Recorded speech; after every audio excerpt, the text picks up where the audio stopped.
Oi pessoal, tudo bem? Sejam bem-vindos a mais um vídeo. No vídeo de hoje eu resolvi trazer para vocês algumas dicas de como começar a ler clássicos. Essa é uma questão que muitos de vocês me pediram.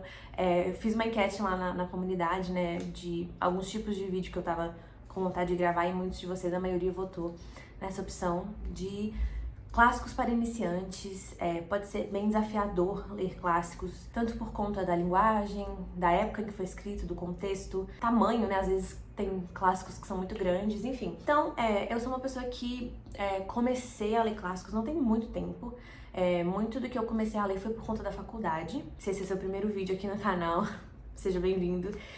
Eu me formei em estudos literários, então na minha formação eu tive que ler muitos clássicos. Muitos deles foram muito difíceis e foram, enfim, eu demorei muito pra conseguir engatar, mas tiveram muitos também que foram super tranquilos de ler e que me deram vontade de explorar mais essa categoria de livros. Então eu trouxe aqui algumas dicas, alguns livros que, enfim, foram leituras que eu considero boas pra quem tá começando agora. Você não vai ali começar direto num Irmãos Karamazov, num Shakespeare, né? Acho que é bom a gente pegar coisas aí, talvez um pouquinho mais atuais ou mais curtas, enfim. Só queria fazer um adendo, gente. Muitos de vocês sempre elogiaram nos meus vídeos o áudio. E eu realmente tenho um microfone muito bom e etc. Só que ele é meio difícil e trabalhoso de usar, eu preciso conectar no computador e etc. E o computador que eu usava pra fazer isso veio a falecer. Eu comprei um microfone, mas ainda não chegou, então assim, por enquanto a gente vai ficando aqui com o áudio do celular mesmo. Tem alguns ruídos no prédio acontecendo nesse exato momento em que eu decidi gravar, que não estavam acontecendo antes, mas espero que vocês estejam conseguindo me ouvir. E vamos lá. A primeira dica que eu quero dar não é de um livro específico, mas algo que me ajudou muito e foi a minha porta de entrada ali também, é ler clássicos infantis. Então, por exemplo, Alice no País das Maravilhas, As Crônicas de Nárnia, Anne de Green Gables, né, que virou série, enfim. Todos esses livros são clássicos e são livros infantis, ou seja, você já vai ali encontrar uma linguagem um pouco mais acessível.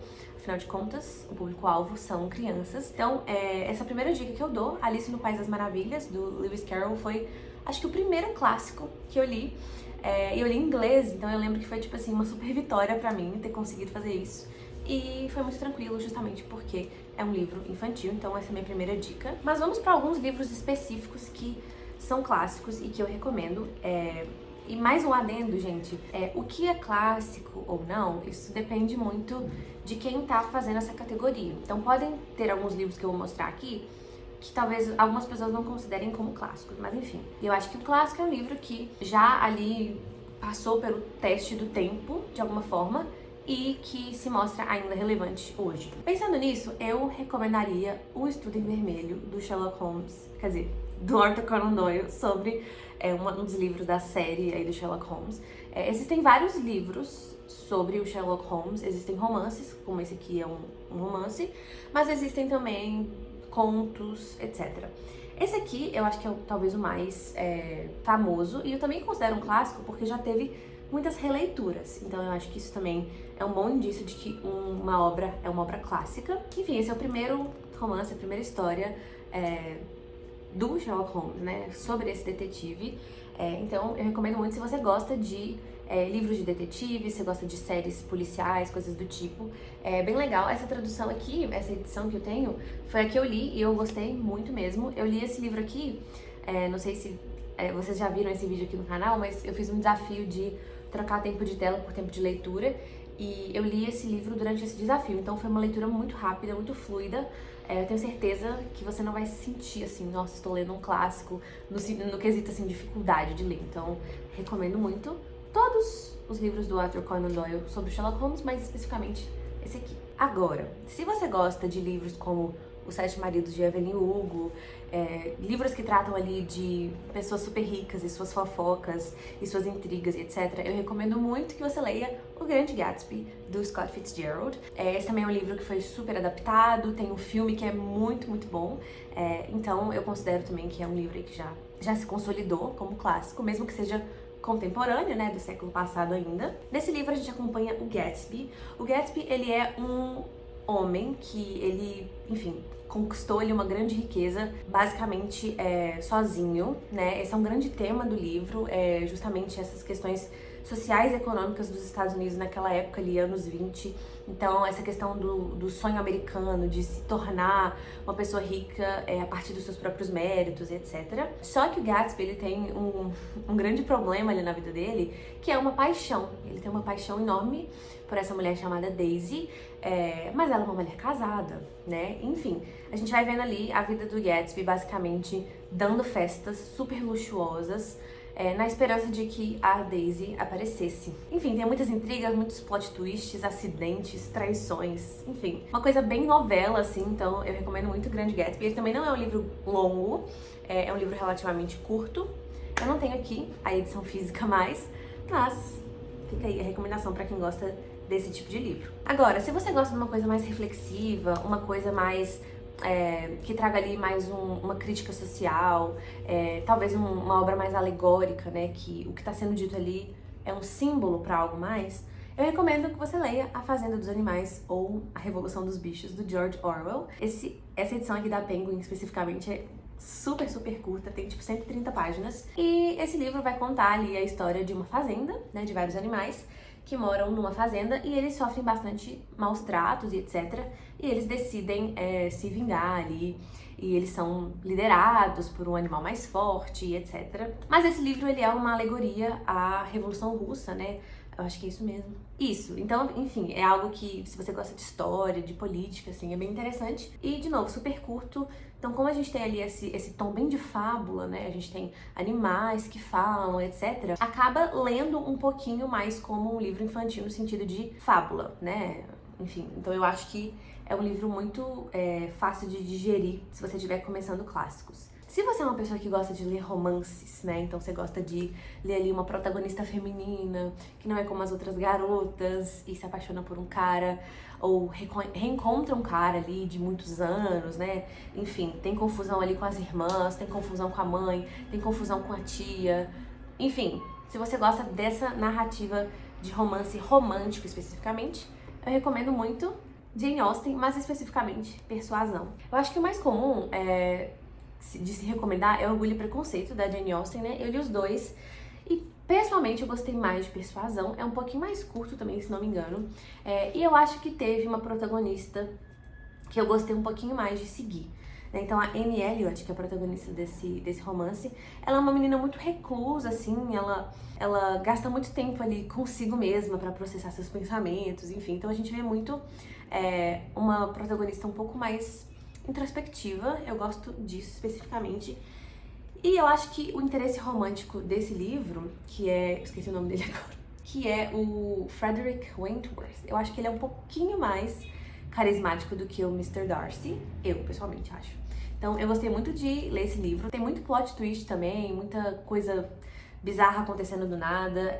Uma coisa que eu acho que talvez seja um empecilho para as pessoas lerem clássicos, pensando no caso da Jane Austen, ou das próprias Irmãs Brontë, do Charles Dickens, por exemplo, eu acho que é talvez a quantidade de personagens e a quantidade de nomes parecidos. Então tem um pouco disso na Jane Austen. Muitos personagens e você ter que, às vezes, ficar se lembrando quem é quem. Mas eu achei que nesse livro teve um pouquinho menos disso do que no outro livro dela que eu li, que foi Orgulho e Preconceito, mas também é um bom caminho se você gosta de romances. Esse aqui eu amei, esse aqui é bem assim, reencontrando um antigo amor. Eu nem sei qual seria o nome desse trope, né, se existe um nome pra esse tipo de narrativa, mas assim, se você gosta desses romances clichês, assim, é na Jane Austen que muitas dessas narrativas, muitos desses modelos de enredo tiveram seu começo. Eu fiz um vídeo aqui no canal há um tempo atrás falando sobre Enemies to Lovers, né, esse trope de romance que todo mundo gosta de ler, explicando um pouco a origem disso. Falei bastante de Jane Austen, então aqui você vai encontrar muitas das primeiras aparições desses tipos de enredo que a gente vê em Emily Henry, Ellie Hazelwood, tudo que é romance hoje em dia. Então, recomendo muito. Se você é uma pessoa que gosta muito de reflexões sobre ser humano, né, uma coisa mais existencialista, eu recomendo muito que vocês leiam O Retrato de Dorian Gray, do Oscar Wilde. Esse é um dos meus clássicos preferidos, sem dúvidas. Ele é a história de um homem chamado Dorian Gray, que era um homem muito bonito, ele tinha ali uma vida social muito boa. E ele pede pro Basil, que é um amigo dele, pra que pintasse um retrato dele. E aí ele fala, nossa, eu queria que esse retrato envelhecesse no meu lugar e que eu ficasse para sempre jovem.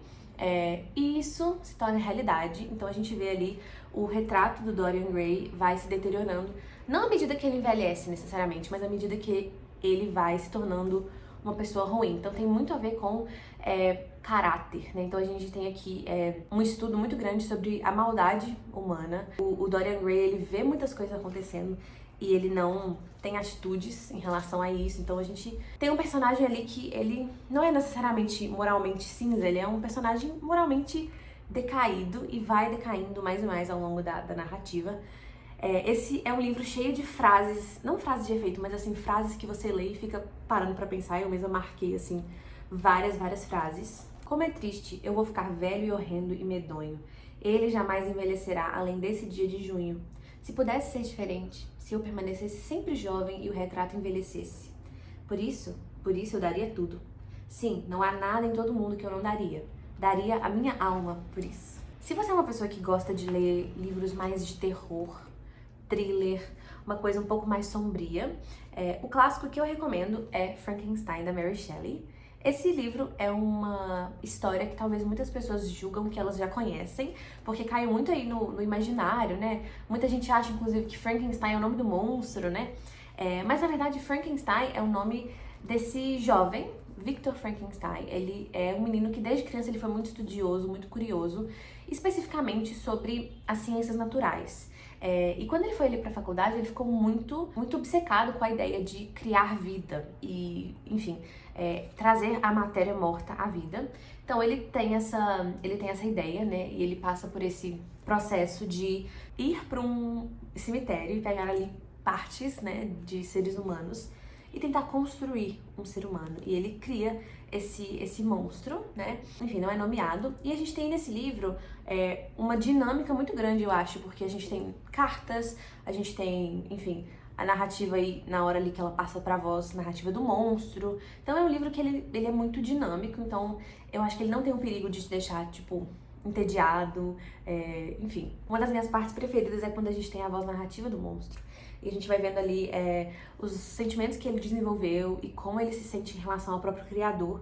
Então tem muitas reflexões sobre Deus e os seres humanos, muitas reflexões inclusive sobre o Paraíso Perdido, que é um clássico que já é um pouquinho mais denso. Então eu acho que se vocês quiserem começar com Frankenstein, dá uma perspectiva muito legal para no futuro vocês lerem Paraíso Perdido, por exemplo, ou Metamorfose do Ovídio. Muitas obras que são inspiradas por outras, às vezes a gente lendo elas primeiro, a gente consegue ter um pouco mais de preparo, não sei. Pra mim, não foi nessa ordem que as coisas aconteceram, mas eu acho que teria talvez sido bem legal fazer dessa forma. Se nossos impulsos se restringissem à fome, à sede e ao desejo, talvez fôssemos quase livres.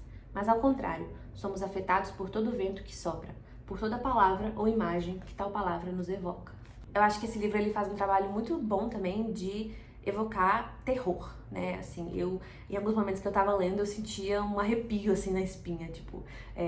porque a gente vê ali o monstro se virando contra o seu criador, porque ele queria muito uma esposa. Então ele pede ao Victor Frankenstein que crie uma versão feminina dele, mas o Victor já tá apavorado com essa versão que existe, então ele não faz isso. Então, enfim, a gente tem muito essa questão do monstro perseguindo ele ali por querer alguém, né, que fosse igual a ele. Então isso também tem muito a ver ali com Adão e Eva e etc.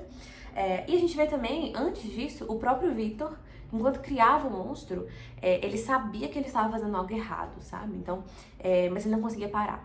Então ele trabalhava todos os dias, mas com aquela sensação de repulsa. Então, enfim, é um livro que tem uma agonia, assim, humana muito grande, uma angústia, sabe? Eu amo esse livro. E tô com vontade de reler, inclusive. Bom, gente, essas foram as minhas dicas, esses foram os clássicos que eu acho que talvez pessoas que nunca leram clássicos querem começar. Pode ser um pouquinho mais fácil, um pouco menos intimidador do que outros livros. Se você é uma pessoa que tem o costume de ler clássicos também, podem comentar aqui embaixo outras dicas. Eu claramente, assim, não li todos que existem, tem muito que ler ainda e que conhecer. Então, é sempre legal a gente criar um espaço aqui nos comentários em que vocês possam também colaborar. Espero que eu tenha ajudado vocês de alguma forma.